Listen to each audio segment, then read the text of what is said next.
High children, ఈ వీడియోలో మనం డివిజన్ ఎలా చేయాలో నేర్చుకుందాం.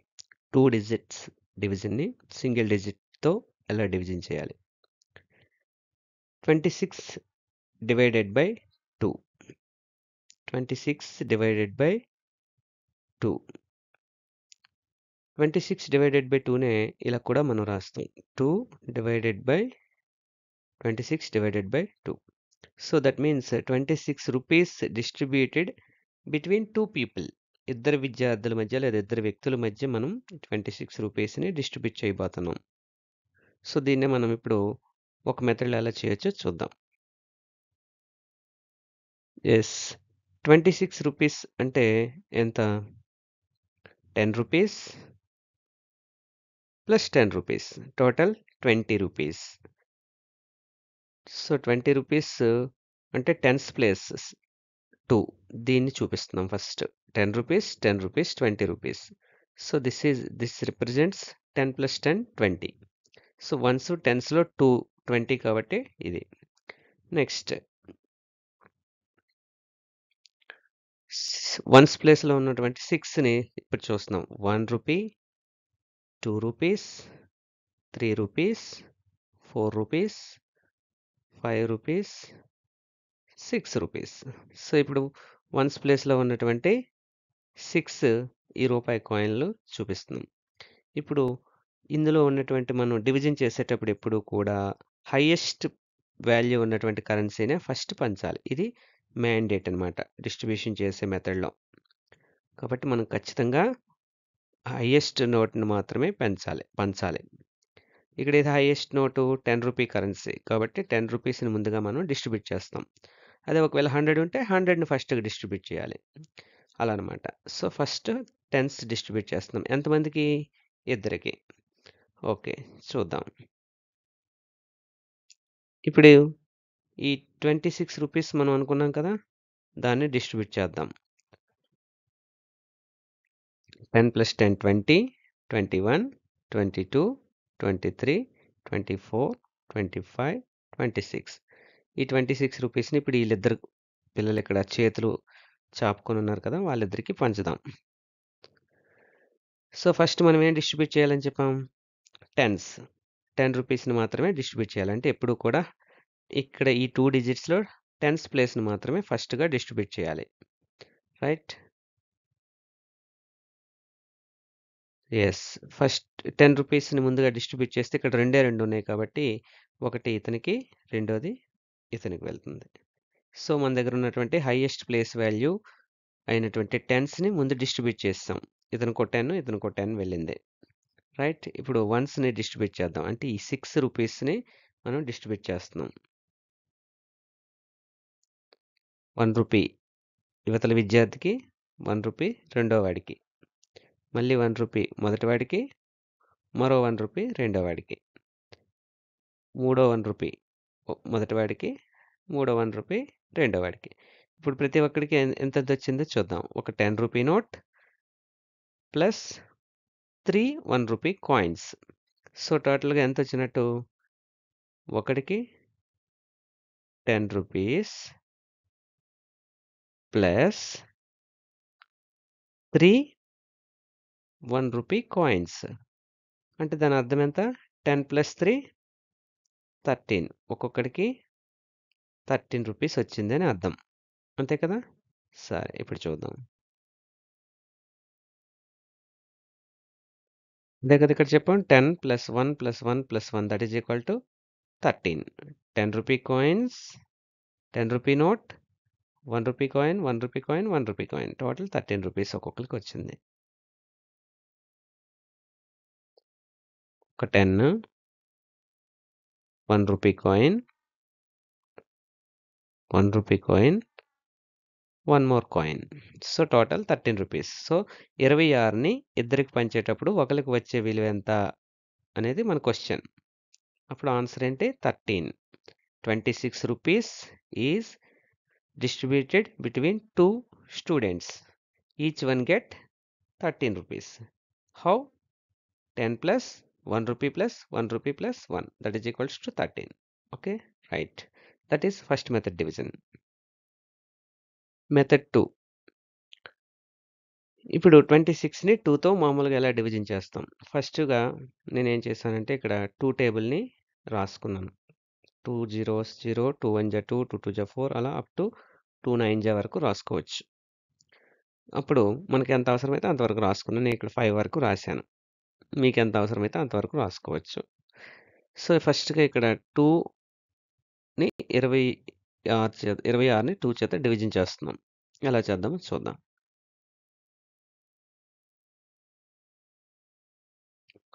First step 1. స్టెప్ 1 ఏంటి? Check the highest place value in the given dividend.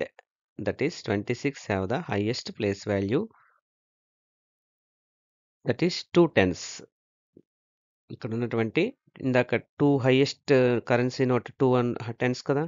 So, టెన్స్‌లో 2 ఉంది. 2 టెన్స్ ఉన్నాయి. ఆ 2 టెన్సే ఇక్కడ కూడా 26లో హైయెస్ట్ ప్లేస్ వాల్యూ. దాన్ని మనం ఇప్పుడు డివిజన్ చేస్తాం. రైట్. సో, 2ని మనం డివిజన్ చేస్తున్నాం. స్టెప్ 2. స్టెప్ 2లో ఏం చేయాలి? Check the table which is suitable. That means how many times of 2 required to subtract.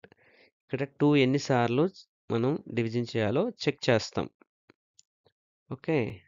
Right. అందుకోసం మనం ఇక్కడ డివైజర్‌లో ఉన్నటువంటి 2 ఏదైతే ఉందో మనం ఆ 2ని ఇక్కడ వేసుకున్నాం. ఈ 2ని 2 టేబుల్‌గా రాసుకున్నాం. ఇక్కడ ఏదుంటే ఆ టేబుల్ ఇది రాస్తాం ఫస్ట్. రైట్. ఇప్పుడు check the table which is suitable. That means how many times of 2 required to subtract. అదే కదా చెప్పాం. సో, ఆ 2ఏ 2 టేబుల్ ఇది. రైట్. చూడండి. ఆ 2 ఇక్కడికొచ్చింది. ఇక్కడున్న 2ఏ ఇక్కడికొచ్చింది. ఇది ఇప్పుడేం చేస్తది? చెకింగ్ చేస్తది.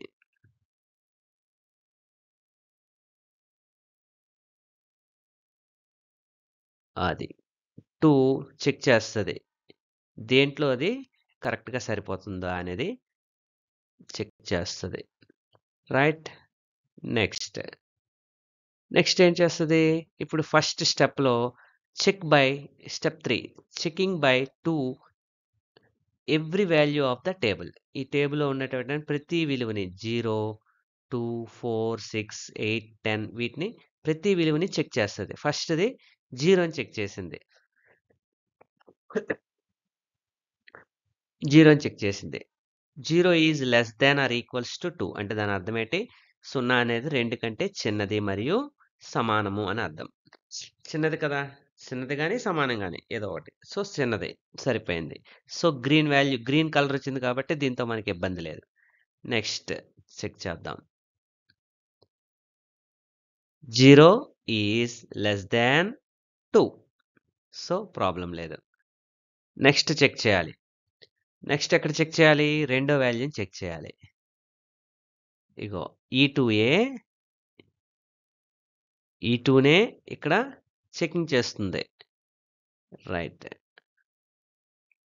2 is less than or equal. Equal అంటే సమానము. సో, 2కి 2 సమానము లేదా చిన్నది. మొదటిది 0 అనేది చిన్నది. మొదట 0 చిన్నదయింది. 2 మాత్రం సమానమైంది. నెక్స్ట్ ఏమవుతుందో చూద్దాం. ఇప్పుడు చూడండి. ఇక్కడ నెక్స్ట్ స్టెప్‌లో చెక్ చేసేసరికి ఈ 2 ఏమైందో చూద్దాం. Whenever we reach the greater value of the checking value and then we stop checking. ఎప్పుడైతే మనం whenever we reach the step 4 reach the greater value of the checking value. A checking చేస్తున్న ఈ 2 విలువని ఎప్పుడైతే దాటిపోయిందో then we stop checking and write below the given highest place value. అప్పుడు దాన్ని మనం ఇందాక చెప్పుకున్నటువంటి హైయెస్ట్ ప్లేస్ వాల్యూ కింద రాసుకొని సబ్ట్రాక్ట్ చేస్తామన్నమాట.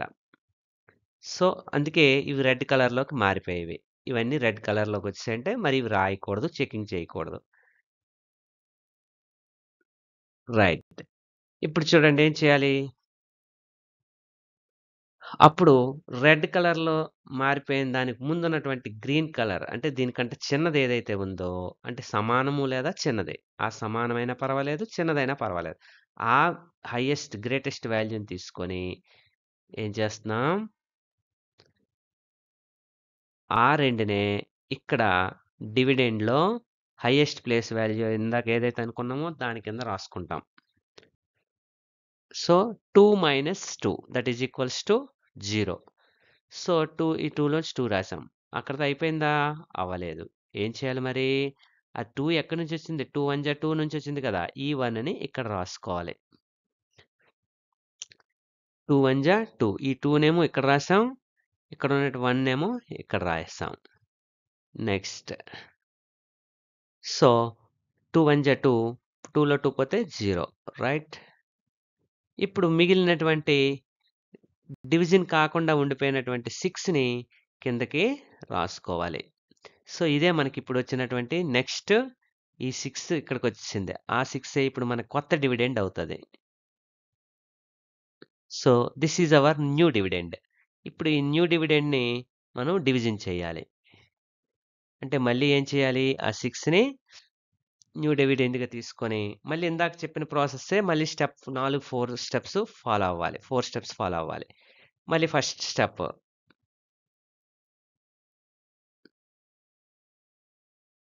ఈ డివిడెండ్ 6ని ఇక్కడ తీసుకెళ్ళి చెకింగ్ చేయాలి. ఫస్ట్ స్టెప్‌లో. ఇప్పుడు డివిడెండ్ 6 ఇక్కడ రిమైండర్‌గా వచ్చినటువంటి 6ఏ ఇక్కడ న్యూ డివిడెండ్ అయింది. ఇది చెకింగ్ చేస్తుంది 6. ఇది ఎక్కడ సూట్ అవుతుందా అని. సో, ఫస్ట్‌ది వాల్యూ చూసింది. 0 లెస్ థాన్ ఉంది. తక్కువుంది 6 కంటే. So, okay. గ్రీన్‌లో మారిపోయింది. సెకండ్ వాల్యూ కూడా తక్కువనే ఉంది. సో, అది కూడా గ్రీన్‌లో మారింది.